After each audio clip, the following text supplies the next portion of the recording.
even with all the changes the last decade and heaven forbid the last year that have gone on in marketing, I think the thing that's changed the most is the way that people choose to become customers.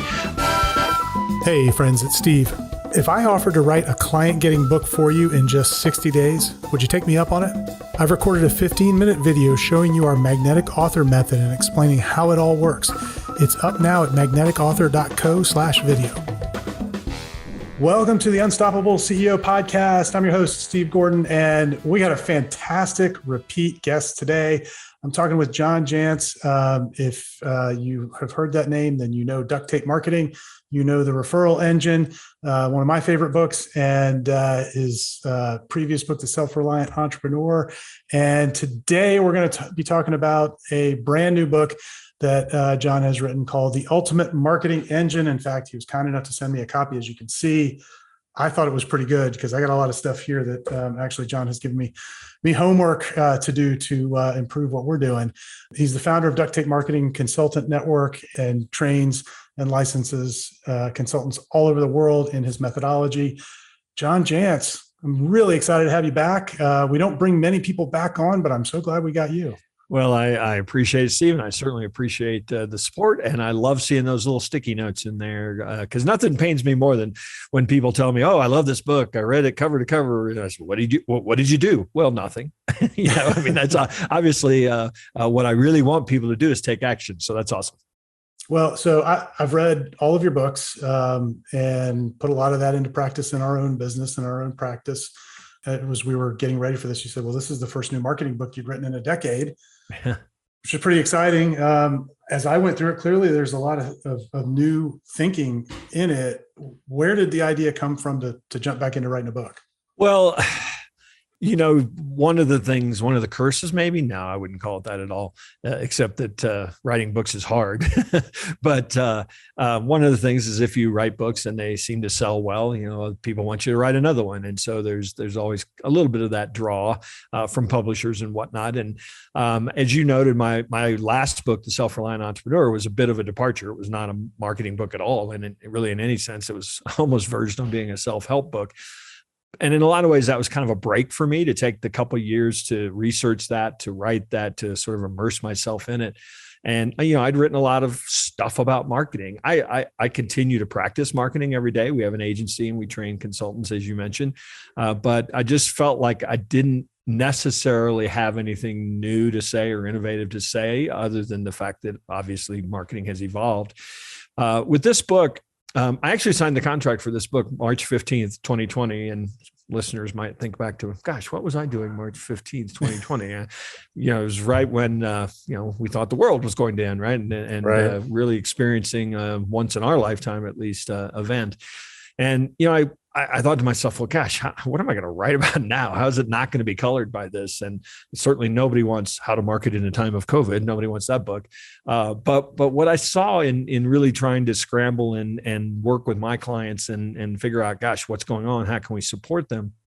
Is that, we had clients that really struggled through this period, partly because they were just in the wrong business, at the wrong time and really affected.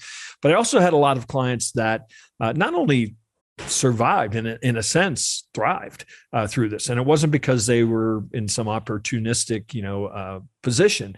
They had, one client that I write about in the book, sent out an email on that March 15th date to all of his employees saying, don't come in tomorrow.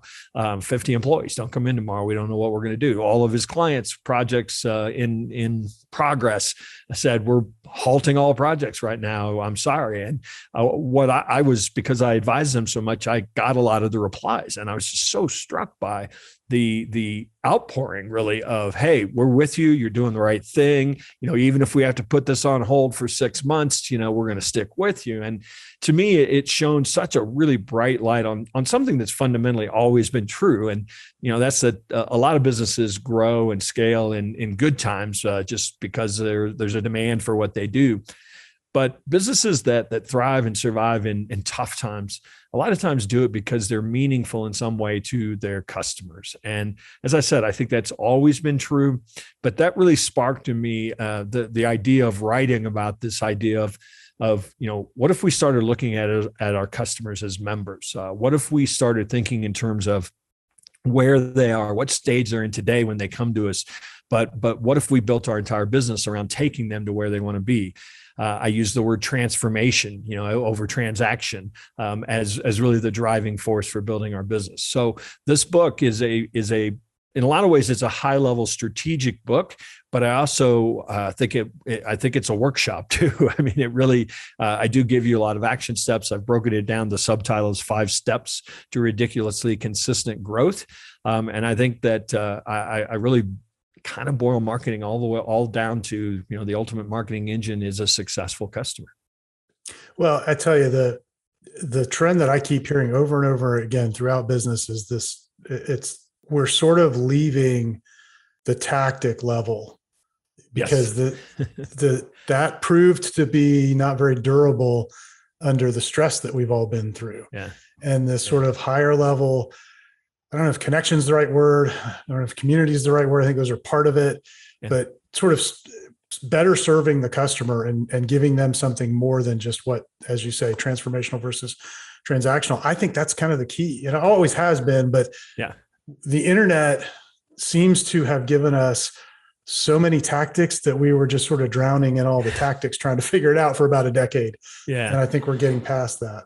Yeah, and I think one of the things that this focus on strategy, as you're talking about, it actually informs what not to do as much as what to do. And I think that's what people are really grasping for now. You're right. We're kind of broken in a way from tactics, and so I think that if we really strip it bare and kind of say, gosh, this idea of transforming our customers could actually become a mission. How would that change the decisions that we make every day? Certainly in marketing, but maybe throughout the whole business.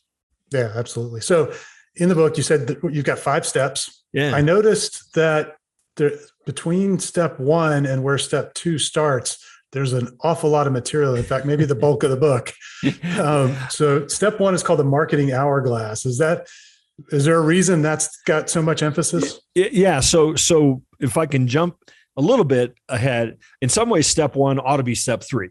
But step 1 is what I would like to suggest is the big innovation in this book. Some of the other ideas other people have talked about, I maybe go much deeper in them or think about them from a different way. But if I were to be honest, and if you were doing this in linear fashion, you'd probably do step 1 and step 2 and step 3 first, which is probably a terrible way to sell a book. But to give you a sense of why there's so much, I think there's about 5 chapters that actually somehow talk about step 1. And it's because I really do have to break a lot of things down. So step 1, officially, I talk about step 1 is map where your best customers are today and where they want to go. You mentioned the marketing hourglass, which is really a part of that innovation.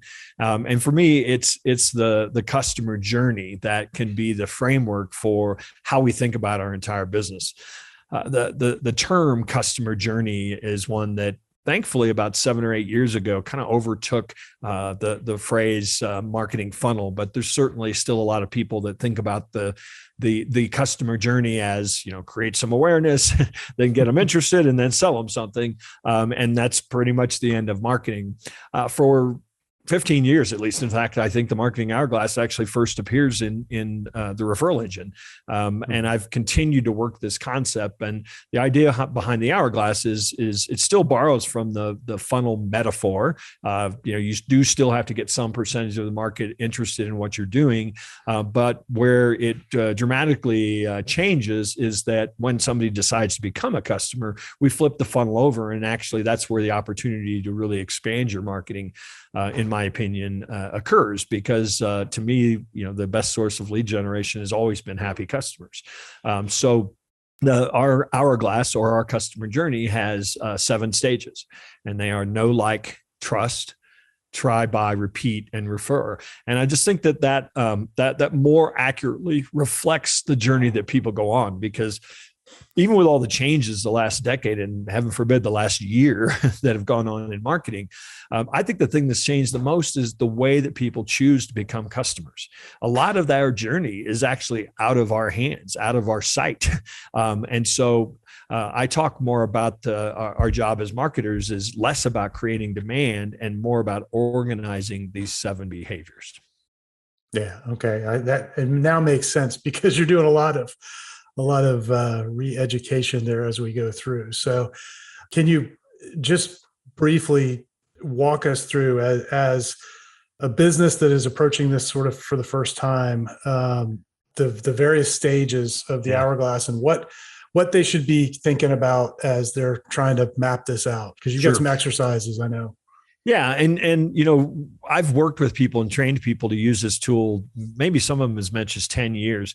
And it's something that grows in its usefulness the more you use it. When I introduce the concept, people are like, well, what goes in no and what goes in try? And they're really struggling with it. But if you just think about your ideal customer, how do they come to know about a business like yours?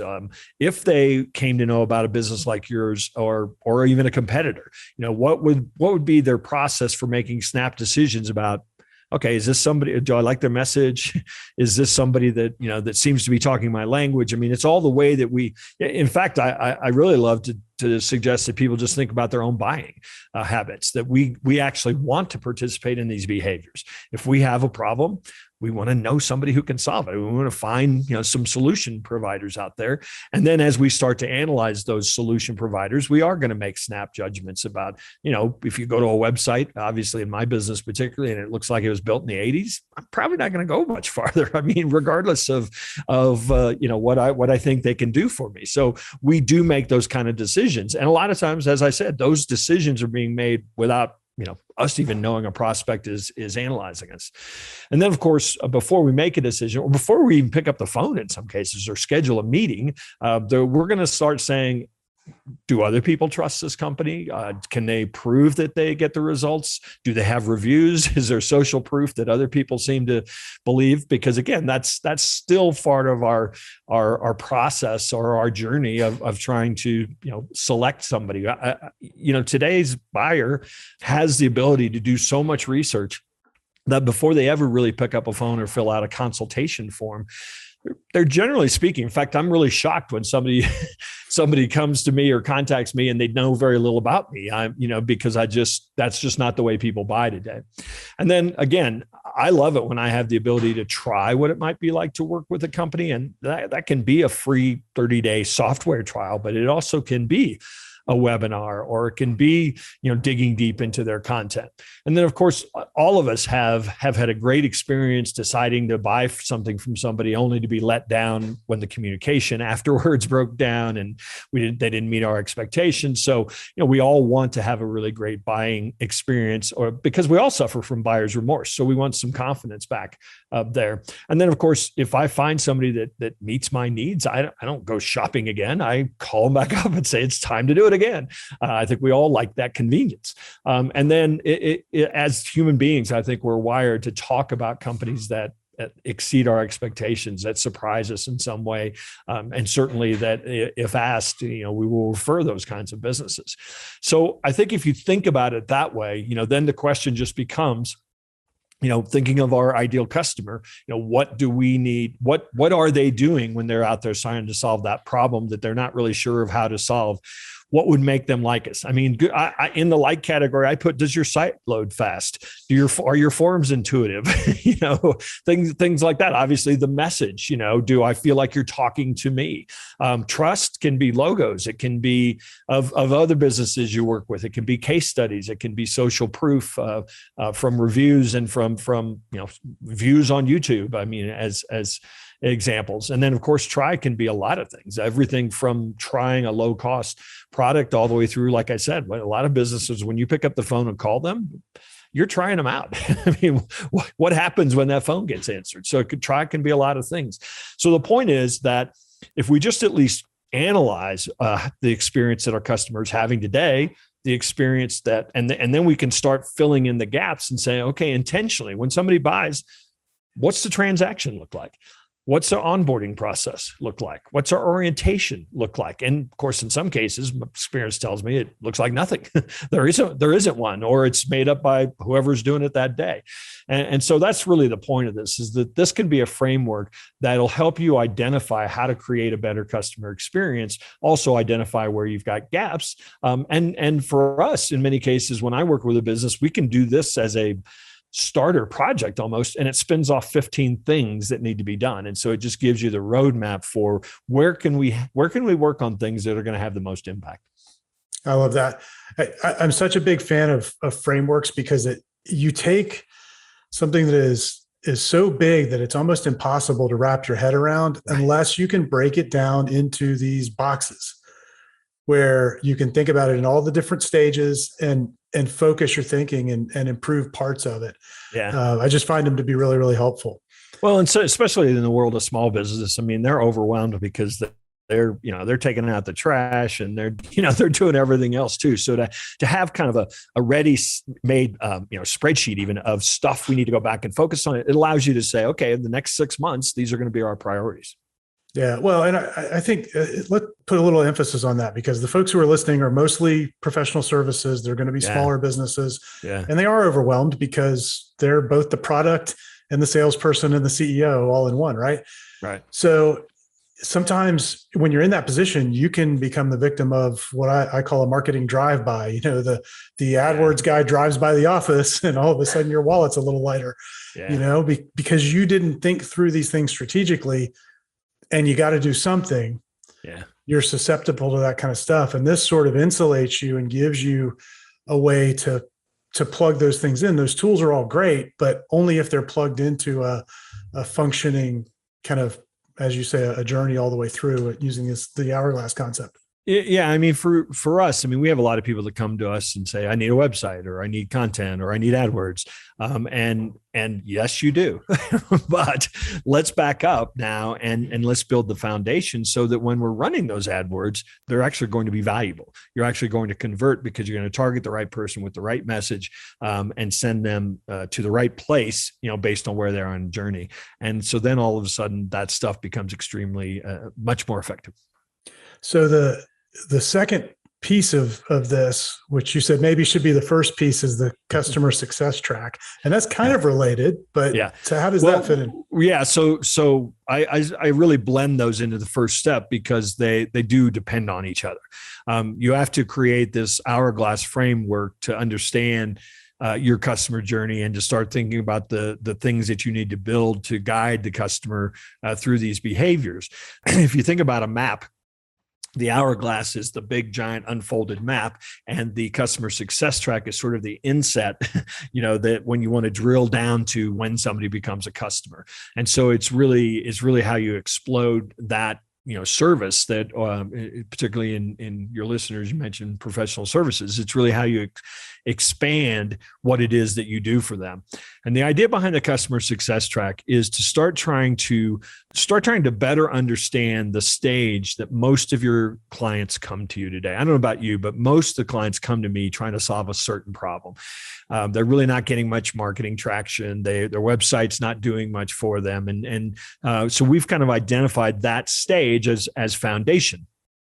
We also can recognize, I recognize the characteristics of somebody in that foundational struggle. I also know the challenges that they're going to have. And because we've worked with so many folks in that stage, we also know the promise of moving them to the next stage.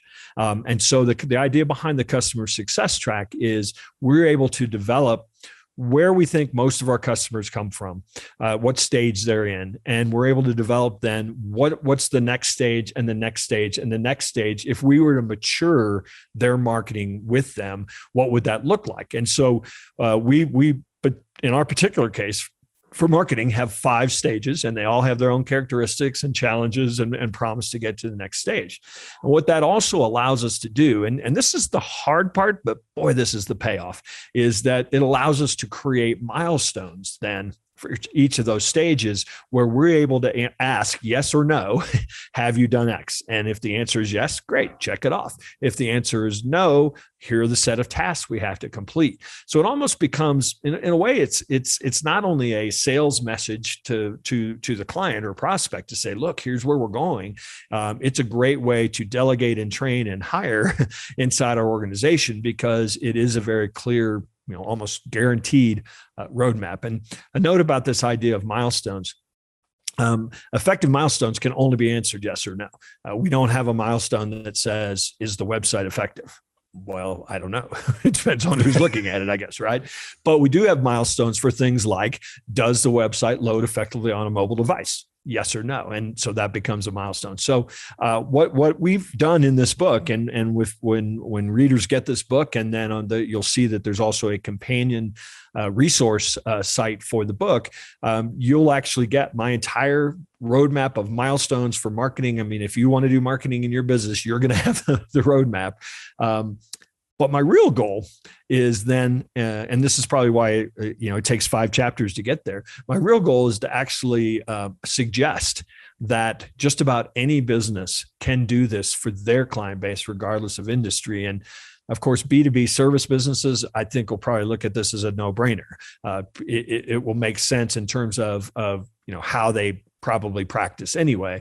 But I think that just about any business in any industry can start looking at this. And you don't have to have 5 stages. I mean, who knows what it is for your business? Start looking at where your best customers, and we'll get to that in one of our steps, but where your best customers come from today, or what stage they typically present themselves to you, and start looking at what else you could do, or how could you actually take them, or where do they want to go? These are some of the key questions you're going to have to wrestle with, and you may not have the answers today, but I think if you start paying attention today, some of the answers will start presenting themselves. Well, there's really good business logic for doing this too, because all of the profit that you can really capture in your business lies within the problems of the customers you already have. You don't have to spend any money to go get them again. You don't have to pull your hair out wondering why am I not ranking on Google? Because you've already got them. My first business was an engineering consulting firm. We probably made $1 million a year easy just on add-on problems that we uncovered. And developed a solution for within, because we were paying attention to, intuitively some of these things. So I love this approach. The next piece that you talk about is member mindset. And that I just, when I read that, I was like, that, for what we're doing, I want to create, even though the service that we deliver is time bound, we have people come back a lot, but I want them to be members forever. Yeah. And that was a tricky one. I wrestled with that terminology because immediately people start thinking of membership and subscription programs and even Costco. And that's not really how I'm using that term. It's really more of a member mentality. If you think about the reason people join certain types of membership programs is that they believe they will benefit, they believe the company, or they believe in the mission of the organization. It's more of an investment mentality rather than a purchase mentality. And I think typically by taking this customer success track approach, thinking, on what's the key transformation, I think you really do generate more of a membership feel, or at least you have the opportunity to. And I think that members in a really healthy membership, I mean, we don't just refer them, I mean, we evangelize these companies. And so as we get into some of the steps of going deeper and impacting your customer's entire ecosystem and growing with them, I just find it helpful to take this membership mentality, whether you ever sell a membership or not. Well, yeah. And I guess that's what I pulled from it, was not necessarily that you're trying to turn every business into a membership business model, but it was just taking the mindset that once you acquire a customer or a client, they're in essence a member, and you're going to treat them as though it's this never-ending relationship. So how do you begin to engineer that? Is it just a matter of a mindset shift, or are there things within the business that you want to build out to create that experience? It is definitely a mindset shift. And I think that one of the keys of the customer success track, if people can really wrap their heads around that, is it's really a practical exercise to kick that mindset shift in gear, I think. And that's because that's one of the struggles a lot of times with strategy is people talk about it as this concept. And then it's like, well, how do I execute? And I think that in my mind, marrying that idea of the customer success track with membership this is the execution tool. This is how you really start. If you start analyzing where you're trying to go with the customer, you start getting closer to your customer and what they need. And by the way, and we'll get into this, we're not talking about everybody. You can't make every customer successful. I guarantee you there's a percentage of your customer base that this is not going to apply to, and maybe you shouldn't even be trying to. Right. So it really does, it does come with, and that's why I kind of kiddingly said, step number 3 maybe ought to be step number 1, because it does kind of come with with at least the implication that this is going to be with your top ideal customers. That's always a sticky thing, isn't it? It is. Nobody likes to give up any potential opportunity. Yeah, no question.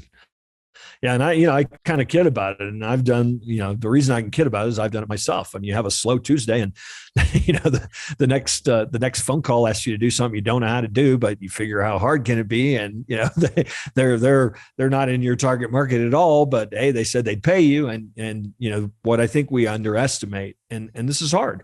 So unless you back up and put these filters in place, we underestimate the opportunity cost or the opportunity loss in chasing those kinds of things, or worse yet, working with clients that really aren't even profitable, which is in many cases the result of chasing something you're not good at or something that you don't know how to do.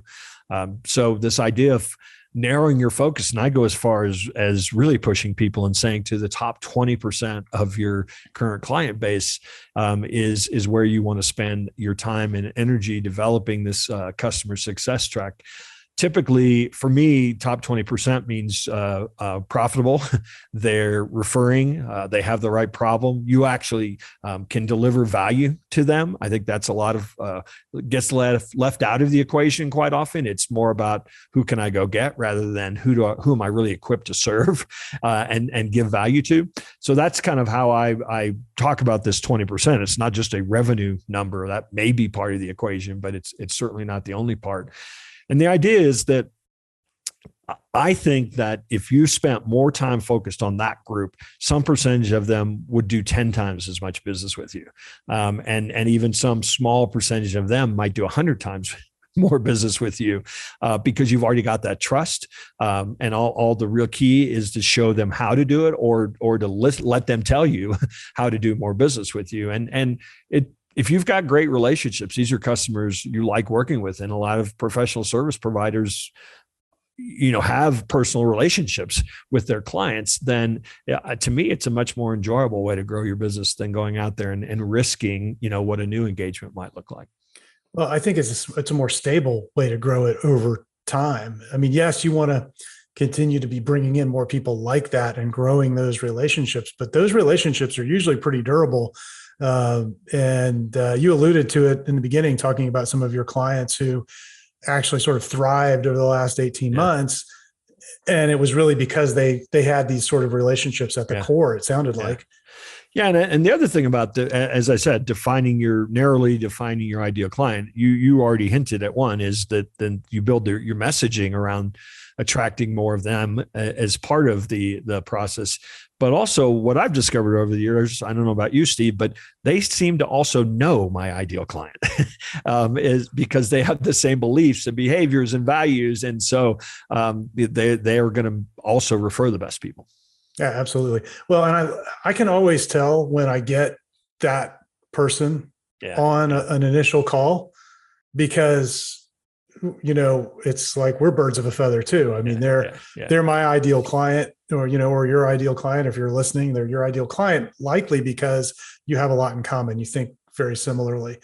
And so I can usually tell within the first 5 minutes of a conversation if this is somebody, there's like a click that happens that, it's it. And that's what you're looking for. Yeah, absolutely. So let's see, have we covered all 5? That's four. There's one more. I have a tendency, I'm terrible about this because it is a 5 steps linear order. And I find myself jumping around more than anything, but more than any interviewer. So I'm guilty of it. But I think we've really unpacked 2 of the 5. So let's jump back to number 2. Uncover the real problem you solve for your ideal customers. This is one I love to really hammer on because, most of us sell some sort of solution or product, and that's what we tend to want to promote is here's what we do. When in fact, the customers, our best customers stay with us because we are solving some problem, maybe unstated even for them, or at least unknown to us. And it has nothing to do with our product or service. I always like to laugh or joke and say, I essentially sell marketing strategy, and nobody ever in the history of time has woken up and said, I think I'm going to go get some marketing strategy today. But they do wake up and say, how come the last 3 phone calls have all asked for a lower price? How come when I go to Google and I search Google, my top 3 competitors are on the map pack and I'm not? I mean, those are the problems that they're trying to solve. Or, truthfully, today it seems like I don't know what works in marketing. I'm not confident because everybody's telling me to buy a piece of the puzzle, or I have no clarity of what it is I do that's different. I'm just a commodity. I mean, those are the kinds of problems that we really solve. It just happens to be those are really strategy problems in many cases. But until we are the ones communicating that, hey, we'll give you clarity or we'll give you control, as opposed to we sell marketing strategy, we won't get the opportunity to really attract them or to show them, hey, we have a different approach. Yeah. And that is I think, most challenging thing particularly for people who, a lot in our audience who have invested a lot of time to get educated. In many cases, they've had to take a test from, the state to be able to just be in business at all. Right. So you tend to wrap your whole identity around that thing that you do. You're licensed to do it, and you went to school for it, everything, but that isn't what anybody's buying. Nope. Especially since everybody else that is in your industry and says they do what you do has those letters behind their name too. Yeah. Exactly. So I have a client in financial services. He has more letters after his name than in his name. And not one, first conversation we ever had, I said, so what do those mean to, any of your people? Cause he'd spent a lot of time and invest a lot of money. I said, I'll tell you what they mean. Absolutely nothing. Yeah. It is your ticket to the dance. Yeah. And so I think this idea of really understanding the problem that your customer is wanting to buy is key. And it's probably not one problem either, is it? Oh, no, gosh, no. In the book, I actually have this whole exercise of problems and solutions, and I break down marketing by your website, content, SEO, strategy, all the things that we've seen and what they really are a symptom of. And I think I actually suggest that people should develop that for their business. It's based on, all the things they hear as problems and then kind of relating them back to, oh, here's our solution for that, or here's how we would talk about that. But I think the real key, frankly, if you nail this, is a lot of times clients don't know what their problem is. And so, they might know what some of the symptoms are. And so if we can really get good at understanding those and communicating those, we're just going to really stand out. We're going to help them, or by us communicating, we're going to help them articulate. I came up with years ago talking about marketing as a system because which has now become kind of my mantra, but it's really my core point of differentiation. Because I discovered, especially once the digital age kind of came upon business owners, they just felt like it was chaos. And they had no idea which way to go, what they needed to be doing. Everybody was trying to sell them something else. And so this idea that marketing could actually be looked at as a system, like so many of the other things in your business. The first time I stood up on a stage and tried that out, I could just see the light bulbs going on. People were like, why hasn't anybody else told me that? And it just really cemented this idea that I'm actually helping them articulate the problem. And so I'm going to get invited to the dance first. Yeah. And it so distills kind of everything down. It makes it easier for people to wrap their heads around it. So I know we're getting short on time. I promised you we would be done at a specific time. So I want to give you the chance before we wrap things up. What haven't we covered that is really important? So a couple things. So we've really gone down the path of, okay, get your, map your customers, get your hourglass, uncover the real problem, narrow your focus to this 20%. Now actually we can go to work on your website and on your content and on your ads, because frankly, now we're talking to the right people with the right message, and we're talking about the problem and the objective they're trying to solve at each stage of the journey. So I really take a lot of the traditional marketing channels now and step forward and say, here's how you approach these now that you've done all the strategic work. And then just quickly, step 5 is essentially about referrals. I call it scale with your customers by serving their entire ecosystem. And I break down 3 or 4 approaches, any one of which I think would dramatically help any business increase their level of referrals. Some of it has to, again, go into working deeper with, a lot of professional service providers work with clients who hire other professional service providers. And so one of the tactics that I put in there is, what if you started reaching out to those other professional service providers and teaching them what you're doing for your mutual client? And what you'll do is you'll serve your client better by doing that. They'll serve your mutual client better by doing that. And I can almost guarantee you that some referrals will come, some referral activity will come from them experiencing you in that way. I also talk about teaching referrals. I think regardless of the industry that you're in, if you brought your clients together, who obviously B2B, people that are trying to get business, if you brought your B2B clients together and taught them how to get more referrals, and I actually give you a whole curriculum for how to do referral masterminds and things, you will generate referrals from that. And then, of course, I've always been a big fan of creating a strategic partner network of other professionals or other businesses that obviously are not competitors, but serve your same ideal client. So really, step 5 is kind of just my thinking the last 10 years, how it's changed, and how to apply a referral mentality so that you grow with your customers instead of constantly going out and chasing more. Yeah, and I'm a big believer in referrals as well. So I think having that focus is key.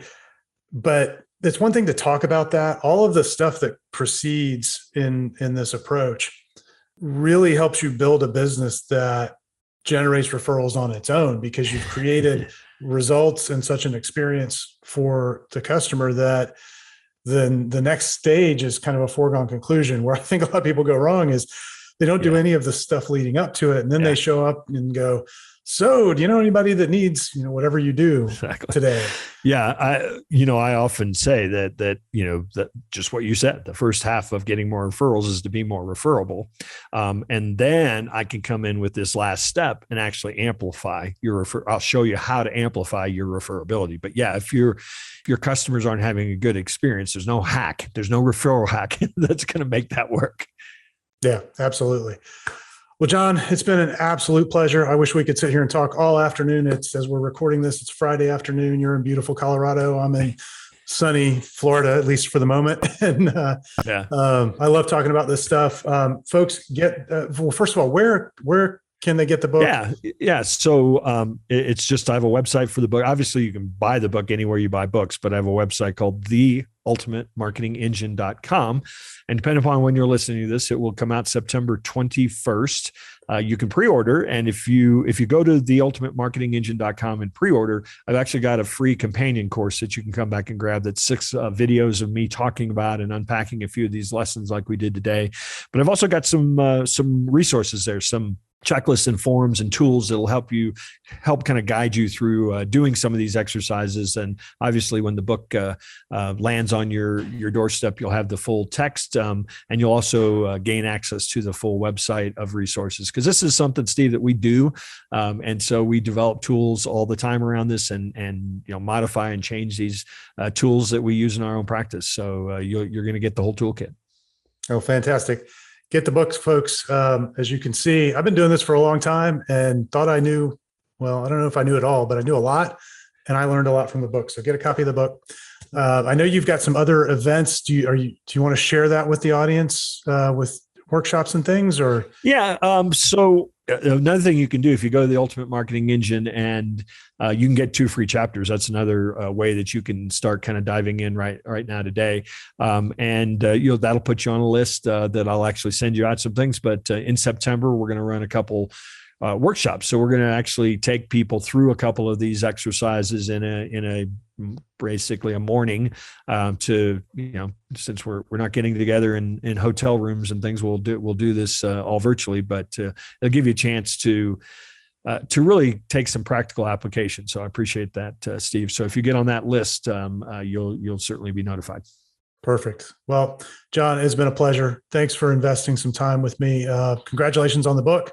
Thank you. It's fantastic. And can't wait to see the impact that it makes. Thanks, Steve. Still here?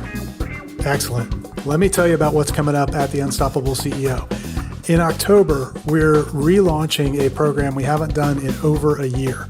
And you may know that one of the ways that we help people is we help folks write their book. And we've got a high-end program where we'll actually write your book for you. But that's not what this is. This is for you if you want to write a book, but you want it to be your own words. You don't want to have a ghostwriter write it for you. Or you just don't have the budget yet to be able to afford to have somebody write it for you. That's why we created this program that we're going to relaunch again in October called the Author Accelerator. And what the Author Accelerator is, it's really a 90-day writing sprint. And I'm going to take you and guide you through all of our strategies and processes for writing a book. And the thing that makes this really unique is that we break it all down into really small chunks. So it doesn't seem like a big daunting task to write this book. Most people get intimidated when they start that process.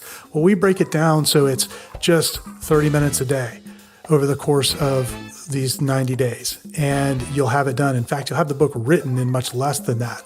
But then we'll use the rest of the time to help you package it up and get the marketing prepared so that you can go out and use this book as a lead generation tool to attract your ideal clients. And this is the perfect time to get started. If you start with our group, and it'll be limited to just 10 people, if you start with our group in October, you'll have your book ready for 2022. You'll be able to launch into the new year with a brand new book with something newsworthy to go tell your market about. So if that's something that you're interested in, the first thing that you have to do is you have to get on the waiting list. We're not going to advertise it out to everybody on our list when it opens up. It's only going to be announced to the people on the waiting list. The way that you do that is you go to unstoppableceo.net/accelerator. You can get on the waiting list there and you can learn all about the course. Hope you'll join us.